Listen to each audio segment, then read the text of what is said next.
All right, welcome back to another episode of the Marketplace Mavericks, where three over the hill guys talk about their journey selling on Amazon. And we are back. We are actually one man short today. So we are going to limp along and hopefully we can do this episode without Blake. Yep, we miss you, Blake. But we do have Tony Cruz. And Tony. welcome, Tony Cruz. That's me. You are our second guest on the Marketplace Mavericks. Last week we had the Gap King. Actually, 2 weeks ago we had the Gap King, and he did an incredible job. And I expect this one to be just as great, if not better. Heck yeah. Thank you, my guys, for having me on. I super appreciate it. Omar is a good friend of mine, so it's a good act to follow. Like, I love that guy. Shout out to I him. think you and Omar, you guys got the same energy. I'm just stoked, man. Like the You fact that I really don't have to do. answer to anyone and like I'm my own boss, like this is fantastic. Like Yeah, turn yeah. out to Well, love. we brought Tony on. Tony's part of our online group, and Tony, so many times I've seen in our online group these, I would call them SOPs, I guess, systems of operation. And this man, when it comes to details, he's the guy. When it comes to, especially what we're going to talk about today, credit cards, your overall systems of operations, how to stay, organized, which is so important in this business. Tony just breaks it all down for us, and he is just like an encyclopedia of knowledge. So we figured we would bring the encyclopedia on today, because the number one thing with, like we talked about last week, Pete, the number one thing when it really comes down to Amazon is managing your capital and getting Yeah. the most out of your capital. And once you get the hang of it a little bit and you got it down and it's been a couple months, now you're starting to realize, oh, this is how much I need to spend. But how quickly can I get my money back? How quickly can I flip my money? How quickly can I move the money from here to there? And that's why we brought Tony on today to kind of give us a lowdown of how he does it and how his system works. And if you can just take a little bit of what Tony is going to break down to you today, you are going to do well in the world of e-commerce. So yeah, Tony, why don't you give us a quick little intro of you and why you're here? Yeah, for sure. So I'm gonna share my screen so I get some visual for you guys that are watching on the YouTube. And so hopefully you can see the Excel sheet. Just want to verify. Yep, we're good. Okay, so I've been an FBA seller on Amazon since 2014. I'm over 7.3 million in lifetime sales, and everything I do is OA, FBA, and Prep Center.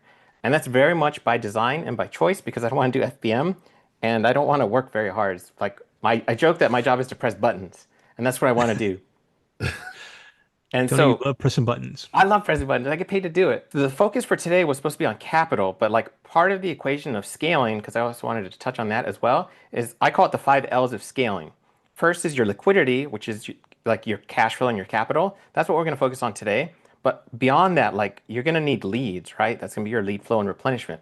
You can't buy anything unless you have capital. And so that's why a lot of emphasis goes into like purchasing quality inventory because you're going to be at the mercy of whatever's coming across you in terms of lead flow. And if a lot of lead flow isn't coming your way, you might be forced to take subpar like decisions. And so once you get past that stage, you're going into labor and you're looking at either doing a prep center or doing employees. After that, it's just logistics and admin and handling everything. And then once you want to really scale, you're getting into leadership, and that's where you're going to go into delegations and systems. But for us today, we're going to focus on capital. And what I wanted to talk to you about, especially because there's so many components that go into it, is part of capital is your ability to manage your inventory. Meaning, you want to purchase quality inventory that's going to turn over. For me, since I do everything FBA and I have a longer lead time, I always want to know that it has velocity and price stability on it. Because it doesn't serve me any purpose if I can't sell it at a price I'm expecting to get. Sometimes you can do everything right and it still works against you. So you still need to have the fortitude to know like, well, I just need to cut my losses and keep going. We're going to talk about that a little bit, about inventory management later. One of the things I don't really have expanded on, I'll just tell you outright, is leakage. Leakage is like a silent killer that no one's going to tell you that's happening. And for sake of example, imagine you're getting 10% ROI on something. That means you would need to sell 10 to add up to 100% ROI to recover the cost of one unit. Oh.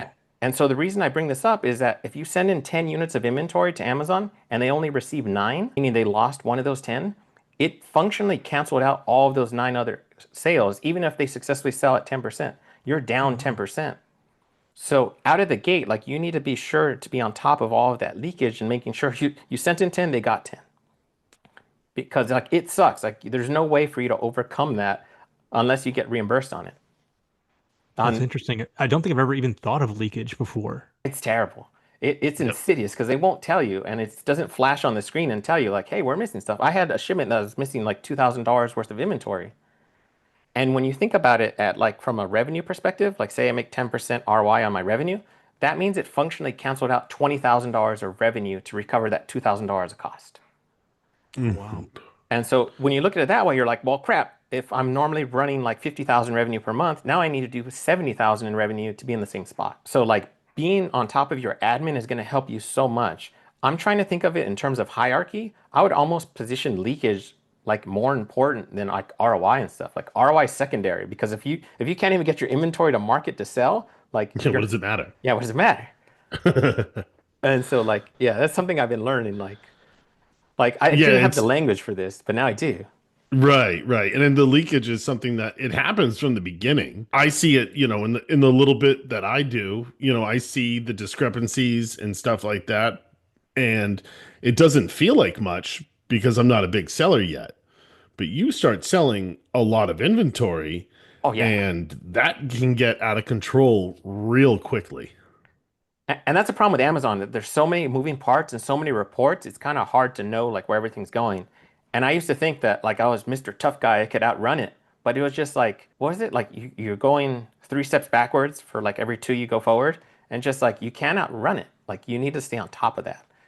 One of the mistakes I made was I didn't have an SOP in place for checking my gift card balances. And what can happen is human error, like I forget to use one.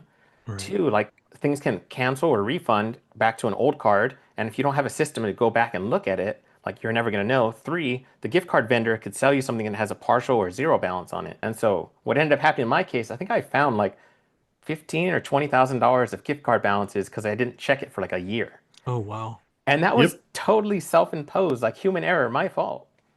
And like no one's gonna tell you. Like that's the thing. Like it's your money and it sucks because like you only have yourself to blame. Tony, do Yeah. you have a way of tracking all of your gift card balances and keeping them on a spreadsheet or something? Or how do you? So I have a master spreadsheet and I have something that I was gonna share with you guys at a later point. This is kind of I call it master business operations. I have this available to share what we're looking at on the screen. It's basically just a lot of tasks to do with a time interval.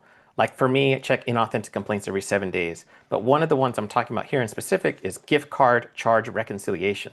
I do that once a month because what I'm trying to do is my cutoff point is like if it's what's today, June? Well, I'm bad with math. So let's say it's March. I try and check 2 months behind, meaning January. That way there's enough time for stuff like refunds to post or cancellations to post. Because I worry if I check it too close, like the refund will issue next week and I'm not going to catch it because I'm never going back again. But I basically have a master spreadsheet list with dates on it and the last time I balance checked it. And I'm functionally going over it 2 times. It'd probably be better to do it 3 times to be more thorough, but I found that 2 times is enough. One time when I use it, I'm like keeping a running balance, and then that second time I come back through like 2 months later to catch it. Yep. That happened to me, Pete, as soon as he said that.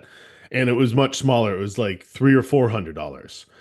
I didn't know, but when I hired my VA, who Mhm. most of his expertise is in admin, he immediately made that master spreadsheet for me Heck and yeah. went through all of my gift cards because I was just using them. I don't know what I was doing. It's just not something I was too busy thinking about other things. And I had four or like $500 in unused gift cards that I had absolutely no clue about. Oh, wow. So and that's when I saw, I'm like, oh, I have $400 or $500 in gift cards, and I'm small. Oh, it's What if, bad. Yeah. what if I was doing 10 times what I was doing? Now we're in the thousands, and I was like, oh boy. So yeah, you start to learn how if you don't set up the systems of operations, and this is one of the biggest things I kind of want to get across to everybody out there, set them up early. Yes. Set them up almost before you need them. Like $300 or $400 wasn't a big deal to me. But if I had that set up from the beginning going forward, now you get that muscle memory and you start doing it. And so when you do get busy, it doesn't all explode in your face. Yes.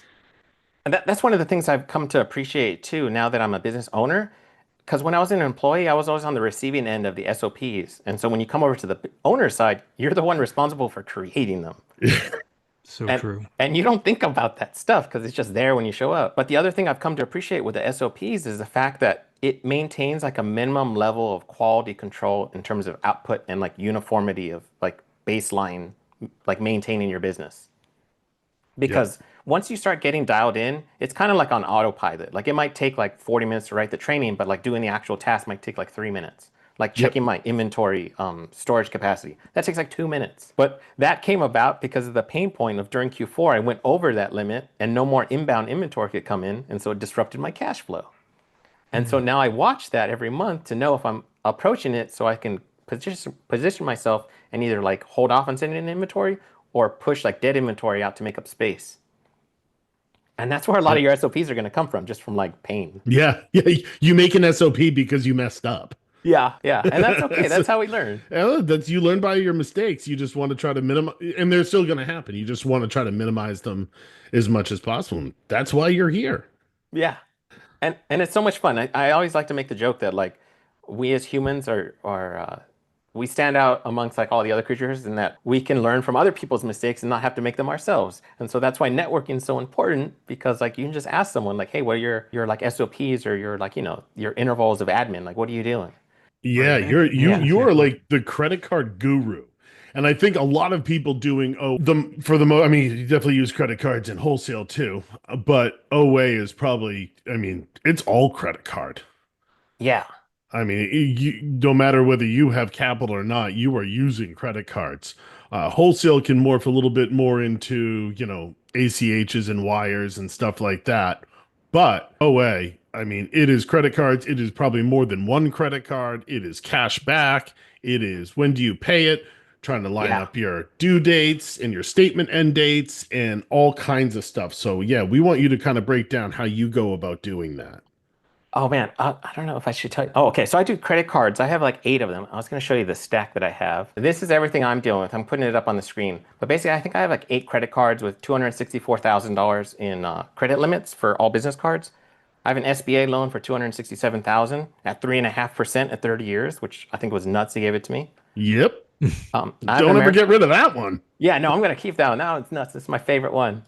I also have an American Express line of credit, and I didn't know that the APR on that is 6%, yet below credit card interest rates for like Oh my active money. goodness. That's fantastic. And like I have a visual I'm going to put up on the screen as well, I because when keep you like getting I keep getting emails from Chase and like you That's who said, I American have. Express asking me if I want to start a line of credit, and I just haven't gone down that rabbit hole just yet. And it sounds like it might be something I need to look into. I would highly recommend it if you're going to carry a balance ever, like, and you're forced to pay interest. Your obligation is always pay as little as you can, zero preferred. And so that's where the line of credit is really cool because, like, I learned too that you could cycle this. I have a visual on the screen that shows the cost of $20,000 loan. It's half a percentage of interest per month on like the repayment schedule, which I think is nuts. Because kind of the way I interpret it is if you have a 2% cashback credit card, you can almost like carry this balance for 4 months and then do the same charge on a 2% card and you get 2% cash back and that cash back will cancel out 4 months interest on the line of credit. And it's kind of like, I'll play that game. Like, let's just arbitrage it, you know? Yep. But Absolutely. what's interesting about the line of credits is that it gives it to you like as a loan. And like, I'm a layman, right? Like I'm just like some guy, and I was having a hard time understanding the difference between that and a credit card. The credit card, like you charge a balance and then you pay it off, but with a line of credit, they give you the cash and then they charge you the balance. And so I was like, that's kind of a weird setup. Hmm. But it's kind of cool because if you can float your money kind of in the way we're going to talk about, that 55 days no interest, you could, what's it called? Run up a balance on your 2% credit card, issue the line of credit to pay it off. Now you buy some time and then you get your cash flow to pay off the line of credit. And so you're kind of like buying even more time. Yeah. That's really what I found the credit cards to be. Is like it's one more step in not using your own money. Yes. Yeah. The leveraging potential is fantastic, but as a like I like doing disclaimers and stuff, credit is going to be a tool. And of all the tools in your toolkit, you want to be respectful of what it is. I always like to make the analogy of if it being like fire, it can nourish you and keep you warm, but it can also like burn you. And like you have to treat it with a lot of respect and don't overextend yourself is kind of what I want to implore. Mm-hmm. But the big thing to take away from it is you want to know like how the rules work so you can manipulate them in your favor. And so I have two visuals up here because the takeaway I want you to have is one of the things I found out by accident, just because I'm screwing around, is that you could float, to preface that, what ends up happening is you're not going to pay any interest on the amount that you charge on your credit card if you pay the statement balance in full by the due date. Right. And so if you know that going in, you can time it in such a way that you can float it for up to 55 days before you have to pay the money back. Because I think of myself like as a juggler. Like I'm trying to keep the money balls in the air as long as I can before I have to keep them back. Because that gives me breathing room to like have the inventory come in, go out, sell through and all that stuff. And the more time you have, the better because like you're just leveraging money. And so Yep. the way that works, and sorry for the podcast listeners, what ends up happening is if you look at I have three statements of my credit cards. If you look at the top right, in this case on mine, it'll tell you the date range where all the charges are accruing. So in this case, December 28th to January 27th. If you do the math on that, that ends up being a 30-day spread. And so the due date on that is February 24th. I'm sorry, 21st. And so what ends up happening is if you just minus the dates, if you do the charge on the first date of your statement balance, what ends up happening is it ends up being 55 days. So that means 55 days from when you charge it is when it's going to be due. If you spend it on the last date of your statement balance cycle, it's going to be due that much sooner, in this case, 25 days. And so if you're really mindful about your timing, you can buy yourself up to 30 days of like no interest. That's a And, lot. and what makes this even more powerful is that if you spread this out across 4 credit cards, now you can functionally take like say a $10,000 balance and do $2,500 on each card because you're allowed to change the due date. You can call in and be like, hey, can you make the due date on the 1st? And the thinking would be you change the due date the 1st, the 8th, the 15th, and the 22nd, all 1 week apart.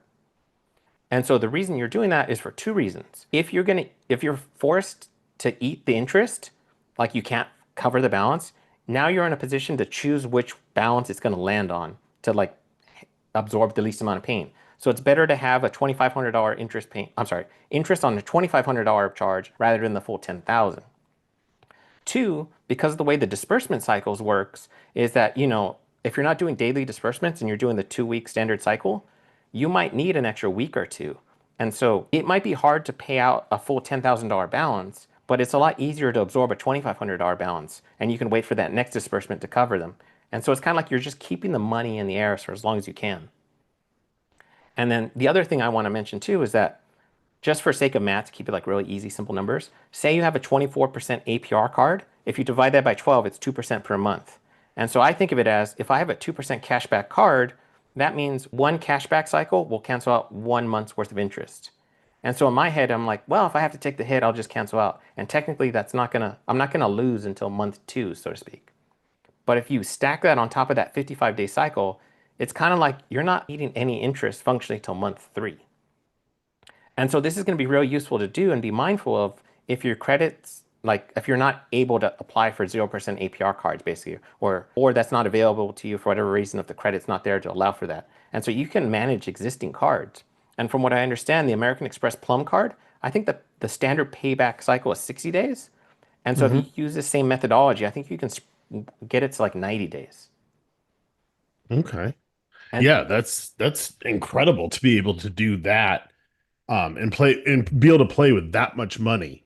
yeah, I think the biggest takeaway of that is being able to see just by adjusting your payment, by you hold off for a day or 2 on making a purchase, or maybe you'd use another card, but to be able to go from 55 to 25 is a huge difference in days, just by being mindful of what card you're using when you're making a purchase. It's always risky to say with OA to hold off 2 days to make a purchase because so much can change in 2 days with prices with OA. Oh yeah. But if you have more than one credit card, maybe be more mindful of what credit card you're using for that purchase. Yeah. This is And really great, Tony. I think that from a 10,000 foot view, you've really learned how to leverage the credit cards that you have to become a tool that you can use to your advantage as opposed to more of a liability. yeah. I'm curious, kind of going back to the very, very beginning. Did you ever have like a light bulb moment that where you said, "Wow, I could be using these credit cards to help kind of fuel my Amazon journey"? Did that light bulb moment ever happen for you to get to Oh, where you are today? oh yeah. Well, the problem I had is I started out with like a $5,000 credit card from Bank of America, and like it would take like when you make the payment, it would take like 3 days to post, and you couldn't use your credit card, even if you went in person paid cash. They're like, sorry, it takes 3 days. I was like, but I'm here right now, my man. Like the money's good.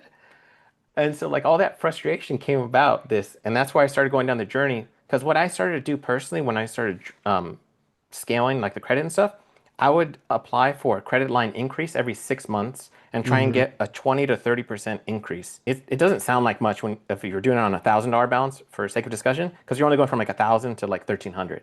But when you're doing it with like a $20,000 balance, it's going like 20,000 to 26,000 or whatever the math is. How do you position? Because I'm in that position kind of now Hmm. where I've been using, and I'm going to get more, but I've been using the Spark Hmm. and the Chase Ink one that I like a lot because that one's 2% also, and Yeah. purchases over 5,000, especially with wholesale, it's two and a Yes. half percent. But the Chase didn't give me a great line of credit. I think they only started me at like 12 or 15,000. Yeah. Yeah. So it's like, okay, I'm going to use that card, pay pay it off every month, the statement balance, so it shows that I'm not just paying the minimum and I'm not paying interest.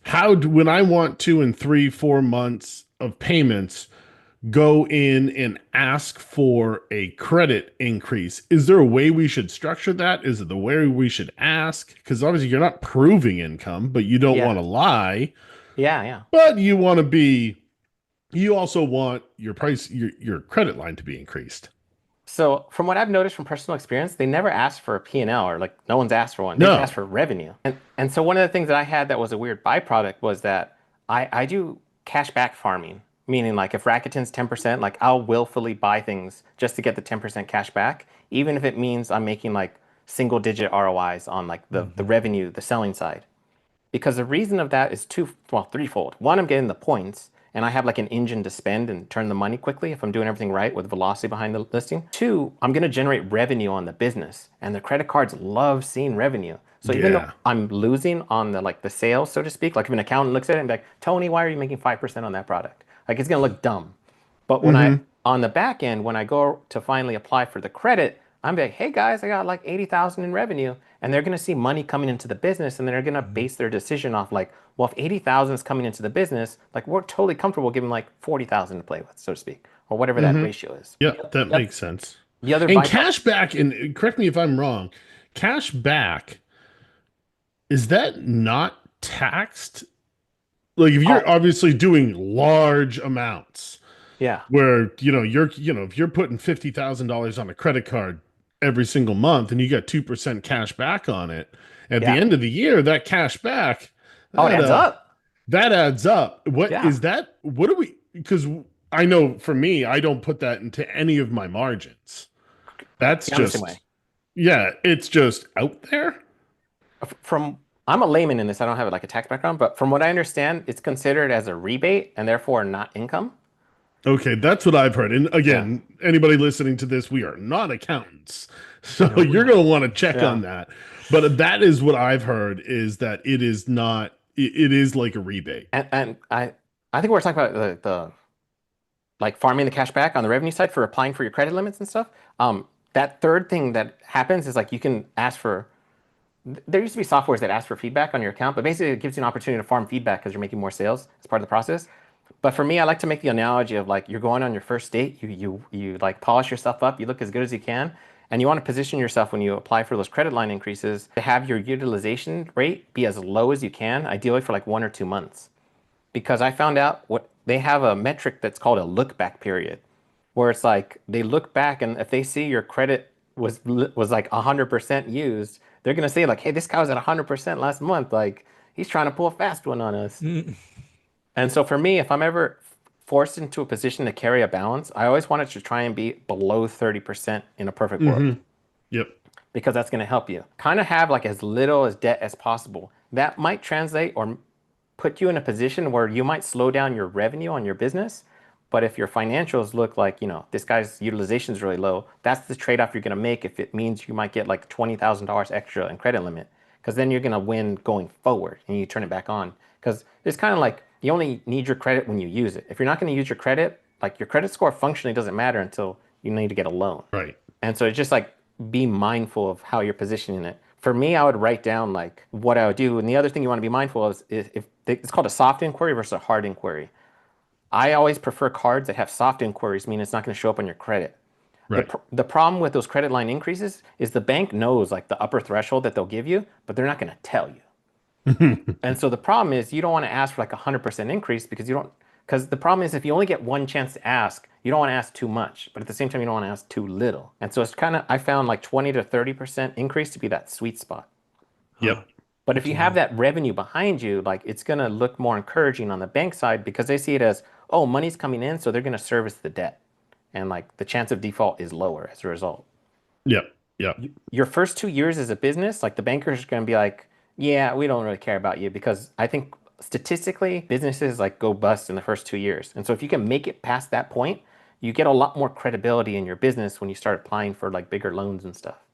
Sure. Sure. Yeah. Very I've found that with getting into wholesale now, I ended up doing any sort of SBA loan that I've gotten like with other businesses of mine. I knew going into it, I was like, I'm not getting an SBA loan. I've been in business for 6 months. Yeah, yeah. I was like, if anything, I'm going to have to, if anything, I'll use my home equity line that I've had forever or Heck yeah. something like that to use as my initial credit line to start the wholesale. It's like, because nobody's going to give me a loan. I don't have anything to prove to them. I don't even have 1 year of tax returns to prove to them. Yeah, yeah. So you got to get a little tricky starting off. I know Amazon offers credit lines, but they invite you. So that's down the line. Everything is down the line, but Hmm. you need to make money now. So credit cards is one of the stronger ways of doing it, backed up by a line of credit. That's a perfect segue into this actually that I wanted to show you guys. Because when you're starting out, it can be like daunting or discouraging where like, oh boy, I only have like 5 grand to play with. But someone had made a Twitter post and I never saved it, but like I'm recreating it here. But the takeaway I want you to have, I have something on the screen that shows profit of 5,000 and it's showing the level of revenue you need to achieve that same $5,000 in profit. Because the point of this is to illustrate to keep the math easy. If you make 50,000 in revenue at 10% ROI, you're making $5,000 in profit. But if you're fortunate enough to find, and this is going to be the trick, is finding inventory at this threshold consistently and for all your budget. But you can have that same $5,000 budget and make 100% ROI and make 5,000 profit. The point I'm trying to illustrate here is that even though you only have 5,000 in profit, you can stand toe to toe with that $50,000 profit wholesaler that's only making 10%. Yep. And so the trick is just going to be getting the inventory and access to stuff like that and doing it consistently. But Yep. I want you to take away that like don't be discouraged because the other thing is as you approach the limits of your capital, meaning you only have like $1,000 left to spend, what I recommend you doing is being a lot more pickier because you only have less capital to deploy. And so your choice, your hand gets forced to be like, I'm only going to take 40 or 50% ROI going forward. I'm not going to ignore anything like 30% or lower. And so like Right. the byproduct of that is you're going to be able to stand toe to toe with someone that has a bigger bankroll that's taking a lower ROI. Right. Right. And a lot of times doing less might be more. Yeah. If you're buying the right stuff and really doing your homework, um, and the velocity is there, the more and more I'm finding, I'm like, velocity is like I love it. it is king that I'm starting to now as I'm moving into wholesale, still doing OA. the wholesale mindset of velocity has kind of dripped into my OA that I'm still doing, because I'm like, I'm starting to see like, oh, the importance of things moving is, because I just had over the weekend, I had a couple $1,000 days because some of my OA stuff hit and it just moved like fire. I love And those. like I like 7 in the morning, I had like $25 in sales, and then at like 9:30 in the morning, I looked again and I was at 450. And I Oh, thought that's there was, nuts. yeah, I thought there was like I thought there was like something broke. It's a glitch. Yeah. But all of a sudden I noticed one of the things that I had hit, and somebody bought, somebody bought 7 of them right away. It was something that worked well in packs. So it really, that velocity you start to see as you get into it, the velocity, it is just king. Because even if your ROI isn't fantastic, which you want it to be, and you kind of made a mistake in buying something, like, I don't know if I should have bought that. If the velocity is there, it's like, okay, well, at least get my inventory turned over, get my money back, and go invest it in something else. Yes. So Oh my before God. you jump into this, Tony, do me a Yeah. quick favor and just in layman's terms, define for our audience what velocity is. So for me, velocity just translates to like the amount that the listing's selling in a given time frame. Because the issue, like I like to make a joke, like I always want to have an idea of how long it should take me to sell through my inventory if I need to like run away and get out of there like as quick. Because I'm always trying to like, I think of myself like as a cockroach. I want to scurry away when like the ship's sinking, and I don't want to stick around for a long time. That's why I buy shallow so I can leave real quickly. Mm-hmm. And so the other segue for this was that like it's gonna have an impact on your ability to compound your money. And that's going to be important because if you're only finding low ROI stuff, like you can still make a lot of money if you're compounding at 10% every cycle. And that's why Absolutely. that's going to be it's going to be a portion of your capital management is that you want to buy good inventory because it serves you no purpose. Like if you go on eBay and you see something listed for $1,000, it's like, but if no one's buying it 1,000, like it doesn't matter. Like you're not going to get it. Exactly. And so there's ways on Amazon that you can see how velocity is like playing out over a time frame. The easiest thing is number bought in the past month because that data points directly from Amazon. And it'll Yep. literally tell you it's selling, like if it says 50, it's selling between 50 and 99 per month. As long as they're on variations. Yeah. And from what I understand, it's ASIN specific, Yep. meaning it can be a variation having that. And so that's really useful because one of the questions that I always have when I'm evaluating something for purchase is their velocity? Mm-hmm. And then the second thing is like, is it selling at what like it's listed at? Meaning like, it could be at $100 today when we're reviewing it, but if all the velocity, meaning all the sales are happening at 70, if the margin doesn't make sense at 70, like there's no sales at 100. Like 100 doesn't matter. It's just like, what do they call it? It's a distraction. Like look at Yeah. where the sales were occurring. Yeah. You might pop a couple at that 100, and that's nice, but where's the meat of it going? It's going to be at that 70, and that's what you should really be basing your research on. And then for me, like since I do FBA, I have such a longer lead time. So I'm a big proponent on price stability. And the reason for that is the market environment I'm reviewing at today isn't going to be what I'm going to land into 4 to 6 weeks out.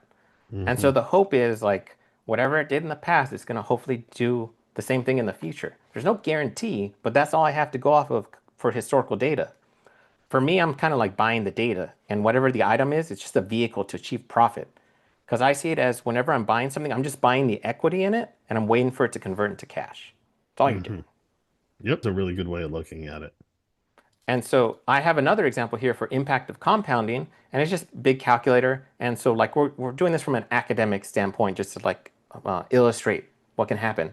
And so the thinking is if we start with a $10,000 balance, we make 10% each cycle, we reinvest it, and we just do that 12 times. And we're assuming we're selling through 100% of our inventory, 100% reinvestment of everything we make, like principal and profit. We're getting 0% return, 0% leakage. What ends up happening is on cycle 1, you're at 10,000, but by the end of cycle 12, you're at 31,000. And if you stack that with cash back at say another 10%, you're getting 10% each cycle too. And so what ends up happening is you can get $42,000 in profit and cash back cycling it 12 times.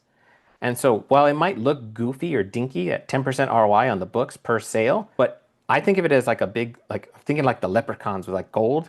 I'm thinking of it as like the physical money it adds up to at the end adds up to 42,000. And for me, like obviously for bragging rights, it'd be great if it was like 100% ROI, but like 42 grand's 42 grand. Like I'll take that. Absolutely. And so like that's why I think wholesale, like I don't know if this is the case, but that's what I'm thinking wholesale is doing. They charge velocity at low ROI and they're just compounding really aggressively.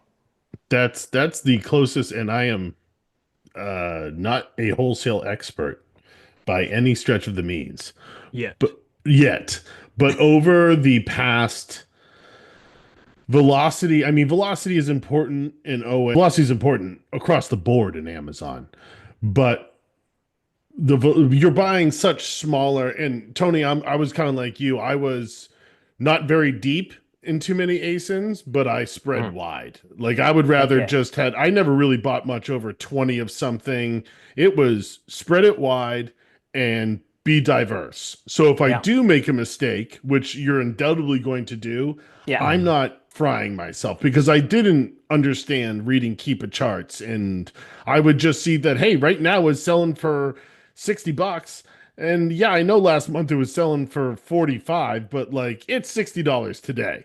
So Yeah. I'm buying it. I've done that. But with wholesale, you have to completely change how you're thinking. And that velocity is just because you're buying so much of it. And even when you put a test order in, I'm finding out now, like I'm starting to put or trying to put test orders in. And a lot of times, if I'm seeing if it's not selling, there's no point in me putting a test order in for 50 of something where I might just be breaking even just to show the distributor or the brand, like, hey, I'm Oh yeah. serious, I'm here. Let's put a test order in. Well, if it's only selling 200 a month and there's other sellers on there, there's not much room to grow, Yeah. for me to get the discount that I need to get in order to make good money. So those type of listings, I'm only going to put a test order in for 50 of something when I'm seeing like, hey, it's selling 1,000 a month. It's selling 2,000 a month. Now I know, okay, if I sell this 50 out in a week, and even though I might make nothing or just a tiny, tiny bit, now I know, okay, now I can put an order in for, 300 Heck yeah. Yeah. and be safe with it and go back to that distributor or that brand and say, hey, this is the price I need to get to. How many do I need to buy to get to that price? When you don't have the velocity, you don't have anything to go on. Yeah. You don't have any growth. And that's really with wholesale has been the first thing that I'm kind of learning. And it's made me stop and not proceed with certain things because when you're doing the OA and just starting out, it's like, well, the worst thing that can happen is I lose $100. Like you don't want to, but it's not a big deal. You start getting Yeah. into wholesale and much larger orders. It's like, this is costing me 6,000 to put this order in. Like this isn't just throwing it against the wall. Like I need data to back this up. Absolutely. And I think it's just taking that mindset and now implementing that once you get used to and start going with Amazon, you need to start implementing that into everything. Yeah. It's kind of like you're anticipating everything to happen before it happens. And the reason I like doing that is if it plays out like the downside, like I already anticipated that to happen. I was already comfortable knowing that risk I was putting myself into. And I like to think of it as like my emotion is divorced from that outcome. And I can just cut it off like as a business decision and be like, well, it didn't work. And I'll off to the next one, get the money back and put, because the thing is like, I try and think of it as from this compounding cycle. Like I don't want to lose out on 3 compounding cycles. I want to get the money back into the compounding machine.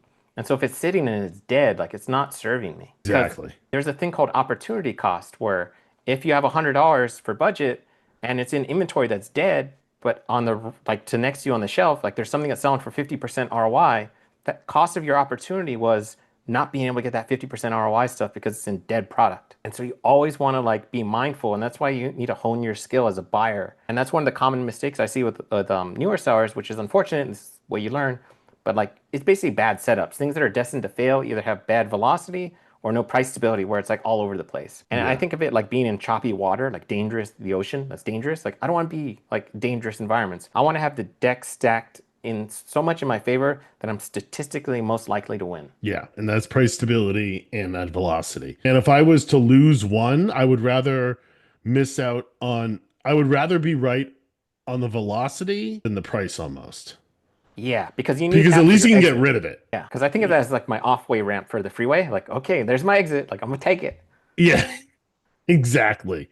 Exactly. The one thing I would say or add commentary about on like going depth, because that's the other, you kind of create some odd byproducts when you do this. Meaning, if you buy wide and shallow, on the repricing front, it just adds so much more admin time and it sucks. On the prep side, like it takes a lot longer to do 5 quantity of 20 different ASINs than to do 100 of the same ASIN. Yep. I think from a manufacturing standpoint, I think they call it like retooling because you have to stop the whole process and make a new listing and like it sucks. Yep. But the point I want to take away or impart is that if you buy shallow and wide, what ends up happening is you're not, if because I'm a defensive buyer. And so the byproduct of that is I'm worried about multiplying my failure if I get it wrong, which is fine. But if I get it right, I'm not going to multiply my success. On one hand, it's not going to lead me to financial ruin, which is great. But on the other hand, I'm not going to get financial success either because like there's not enough quantity there to allow that to happen. Right. I think buying shallow is really smart for new sellers. It gets you used, it gets the mind working, it gets that muscle memory, it gets you to learn it without taking crazy risk. And it is true, like, yeah, because I've only bought 10 of things here and there, and all of a sudden they sell out super fast, and you're like, oh, you go to replen it, gift cards aren't the same, Yeah. the sale's over, and you're like, oh, I should have bought 50 of those. But Yeah. that's how you learn. That's how you learn. That's how you learn. I had no idea when everyone was jumping up and down of how wonderful 17% was on Walmart gift cards back in like February and March. And I'm like, and I'm just buying them like 500 at a time. I'm being cheap. Yeah. Buying them, and I'm like, what is everybody whining about? 17% seems normal. And then all of a sudden, I go to look and get some replens and it's at 1.5. I was like, all right, well, I should have bought 5, 10, I don't know, as much as I could have. Yeah. And I would have spent all of that money by now. And it just, that was a perfect example of beginner's remorse. I noticed a bunch of people in our group that were buying thousands of dollars in gift cards when they were that high a percentage. I was like, why are you guys buying so many gift cards? Dang it. Exact reason for that. Yeah, they were telling now you. it's like 1.5. It's like, God, I wish I would have done that. Yeah, too. you wish. I'm like, in the beginning, I'm like, I should have bought 1,000. Now in my head, I'm like, I should have bought 10,000. I would have used it by now. It all would have gotten used. But being in the beginning, when you're learning and stuff like that, you're just a little afraid to pull that trigger. You're like, oh man, $5,000 in Walmart gift cards. Like, no, that's fine. That is a good thing to have. Yes. I got caught up in that mistake too. That's where it benefits being in a community to give you a heads up or like time in the market. Yeah. There's always going to be exceptions to the rules because like if for sake of math, like if the gift card rates are 20% and historically they're like 5, like it would serve you to extend yourself and load up at 20% because even if you eat like 1 or 2 months of interest cycle on it at you're 2% per cycle, like you're still like 16% off? You're still like 9% above the historical average. Like you're still far ahead.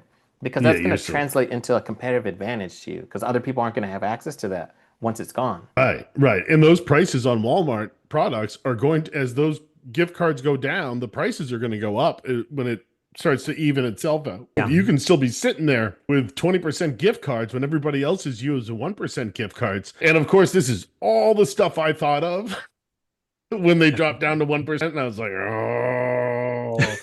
That's what I get for being cheap. Yeah, that'd be the one exception too, because like even for buying inventory, like for Lego, for example, when you know something is discontinued or clearance and like the supply is shut off functionally, those would be the times where I'd say like if you know you're getting say like 50% ROI or more, like I'd be totally comfortable sitting with like 3 to 12 months of supply because I don't have access to that price point again. And the ROI is so lopsided that even if I eat interest cycles on it, like I'm still coming out ahead because I'm of the opinion that like I'm willing to take interest charges on the credit cards, provided I'm doing what I'm supposed to be doing, meaning making money on it, and I'm coming out ahead. Because that's the issue with like doing it with personal debt. Like the debt's not making you money, and so like it's double whammy. But in business, if it's making you money, like it's easy to use it. Yeah, it makes sense. Use it. Yeah, I mean that was great today. I mean, I think it really gave some people and this is Pete and I included because we're still super new. And once you've gotten the idea of Amazon, you've gotten the rough idea of how it works. Now it's time to start thinking about your capital, how much you want to spend, how you're going to spend it. And even though we didn't touch too much on it, that system of operations. And that's like my number one thing that I'm trying to work on for myself now is before things start to really scale up for me, to start putting some of those SOPs in now, like with the gift cards, with everything else, so that when it does start to ramp up, I'm not all of a sudden going, oh no, I don't know where anything is. You're losing money hand over fist, not because you're not making money on products on Amazon, but you're just sloppy on the back end. And then you got to play catch up. And that's nobody wants to do that because you're already in a hole. So I don't know how well it's going with setting up my SOPs, but I know that I'm doing them. And eventually it's going to start making sense because it is, once you get into wholesale in this business, it can, like, it's hard right now getting orders in. It is hard, but there is a certain time where it flips and you have too many things to buy, and now you're really starting to try to manage your money. And I'm not there yet, like anywhere close, but I know that that can happen really fast. So that is like one of the number one things I think for Amazon sellers as they start to grow is to manage the money so you don't run out. Yeah. I like to think that like the only way you're going to learn is through doing it, and you're going to hit all those pain points through it. But that's part of the growth process. The analogy I like to make is like you need to be comfortable wielding like 10,000 in capital before you can wield 20,000 in capital. And you just, what is it, like the seashells? Like don't they like grow into their shell and it just keeps getting bigger, or they upgrade? It's the same analogy. Yeah. Your That's comfort why level even just like, goes up. yeah, like with wholesale, I had a guy today, a brand direct guy.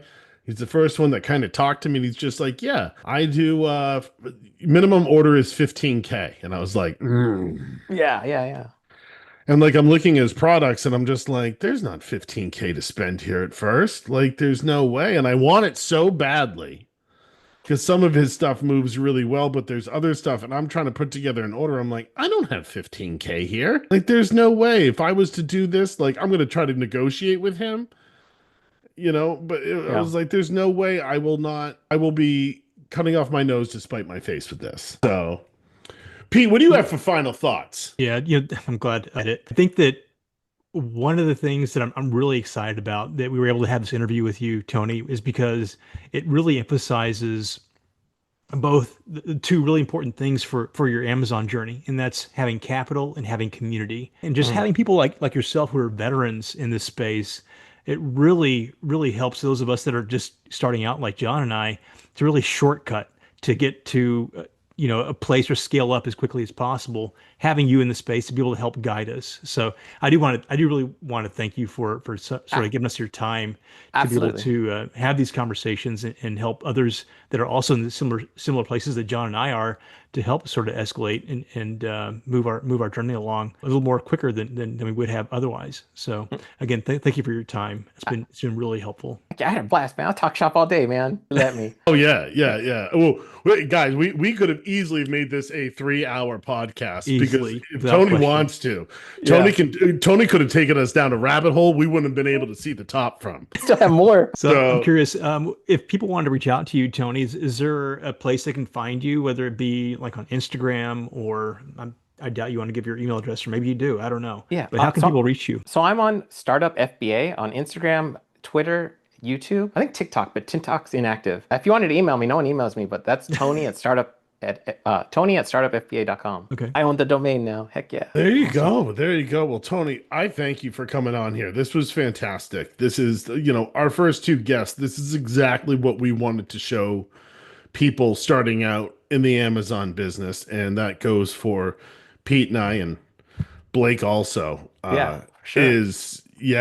We try to do it. There are people out there that want to just help you, and that's why I make sure I always have people messaging me that are just starting in their first month or two, and I always go out of my way to message them back, hop on a Zoom call with them randomly during the day and just give them like the little starter tips that I can give them that I was dealing with just 4 months ago. And you know, they talk to me like I'm some sort of expert. And I'm like, oh, no, no, no, no, no. I am just an expert for the first 3 months of Amazon. I can give you the basics and understand that, yeah, it kind of sucks in the beginning. So yeah, we want to thank you for coming on today, Tony. Yeah. And you know, everybody out there, we are going to be back again next week. Pete, do you even know? Do you know what we're talking about next week? I feel like we have so much to digest of what we just learned today that I feel like I might need to take a small, tiny break and sort of really digest what it is. Yeah, well, that, you know we what? want We're to just talk going about to leave it up next to week. mystery. It's just going to be a mystery. You guys are Yeah, just going to let's have make to it a tune in mystery. next week, see what we come up with to talk to, and then pretty soon we're going to line up another guest. And another time, we're probably going to have Tony back on so we can jump back down that rabbit hole. I would love to, man. There's so much to it. Like, it's great. Yes. So Yeah, yeah, for our next guest. So everybody, make sure if you like the podcast, if you're watching it on YouTube or on Apple Music or anywhere else, make sure you hit that like and subscribe button, and we will be back next week. Take it easy, guys. See you guys.